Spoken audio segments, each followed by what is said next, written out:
What was the real reason behind ending moon exploration? Signaling the end of moon exploration was Apollo 17. The date was 19th of December in the year 1972. The whole world was glued to the unimaginable. Nobody ever thought this was the last time we might ever see astronauts take a stroll on the moon's surface. It was a time that remains deeply rooted in the history of the world. Just what has changed? What has happened since then? Why did NASA stop moon exploration?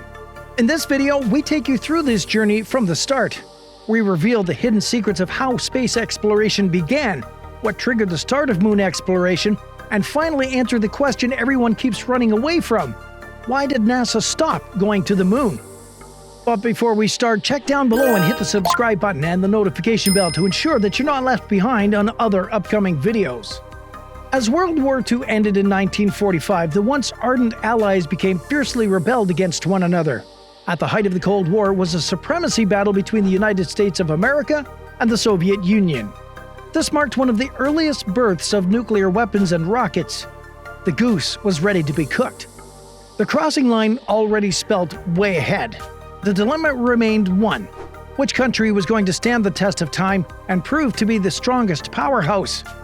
The world was about to witness yet another episode of cities being destroyed at the height of this supremacy battle.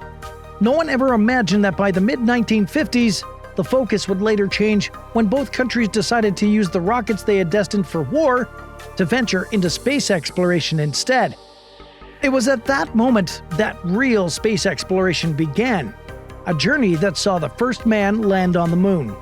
Just when the Soviet Union had announced that they were launching a satellite to space on the 4th of October of 1957, the United States was reluctant to surrender space exploration to the Soviets. And this was unrelenting spirit. NASA was launched in July of 1958. It was 4 years later that then President John F. Kennedy announced in his 1962 speech that moon exploration had just begun. Jim Bridenstine, one of NASA's administrators, while describing the start of moon exploration, would later reveal that it was indeed a contest of political ideologies, a battle of economic credo and technological prowess. And in the great contest of great powers, the United States of America was determined to win. Just who would have thought that 7 years later in 1969, we would see the first man set foot on the moon? Project Apollo was the name, and with Apollo 11 being the first mission to the moon with Neil Armstrong as the commander of the mission, the future of moon exploration looked as bright as it could be. However, no sooner had moon exploration started than it ended 3 years later in 1972, with Apollo 17 marking the last time we would see men on the moon. Why did NASA suddenly stop moon exploration? There are a lot of conspiracy theories that have sought to answer this question. Some believe that we never have been to the moon in the first place. That moon landing was all fake, and NASA is stuck with faking another moon landing episode. Some conspiracy theorists have instead insisted astronauts fear for their lives because many of the dangerous aliens residing in the moon, while others have argued that there is no way astronauts could survive Earth's radiation field.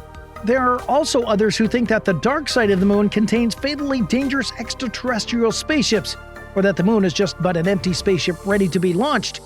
These are all conspiracy theories, and none of them is true. If we managed to land on the moon as early as 1969, why have we never been back? Well, the real reason is quite simple.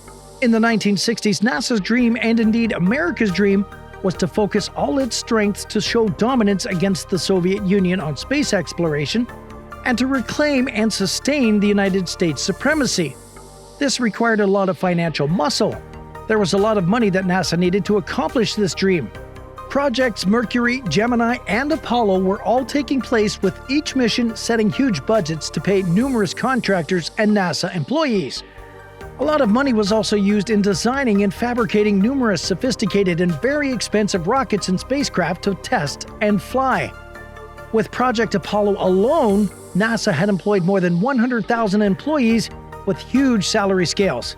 In just 1 year, NASA's budget was way ahead of the curve, with the entire Apollo program costing about $25.8 billion, which is the equivalent to about $258 billion today. America was going to stop at nothing to prove that they were the superpower. Almost all TV stations across the world had their viewers glued on their screens as they watched Neil Armstrong steer the first crew to land on the moon. 6 more moon landing missions followed, from Apollo 12 to Apollo 17. Of all the 7 missions, only 1 did not land on the moon. By the time Project Apollo was coming to an end in 1972, Americans had long become disinterested in moon exploration.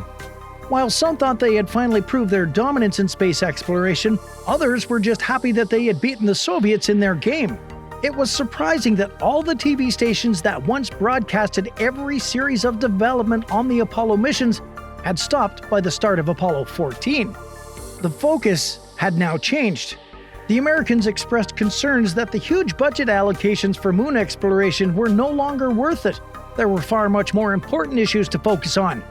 There were threats of economic degradation, threats of hunger, diseases, addiction, racism, and so much more. And with these growing concerns, NASA's budget was cut by a huge margin. NASA could no longer effectively sustain moon exploration. The last moon landing was Apollo 17 in 1972, and 3 more planned missions had all been dropped. The once eagerly planned missions could not carry on anymore. There was simply no money to finance these 3 missions and beyond. All lovers of science stared at a bleak future as they watched the end of moon exploration unfold before them. Just what does it take to end moon exploration? This is a question that keeps ringing in the minds of many space enthusiasts across the world. Do you think NASA's move to stop moon exploration was misguided? Let us know your thoughts about this in the comment section below. Are we about to see the return of moon exploration? Well, check our next video to know more about this. Remember to subscribe to our channel and hit the notification bell down below to stay updated on more videos like this one. Thank you for watching, and I'll see you in the next video.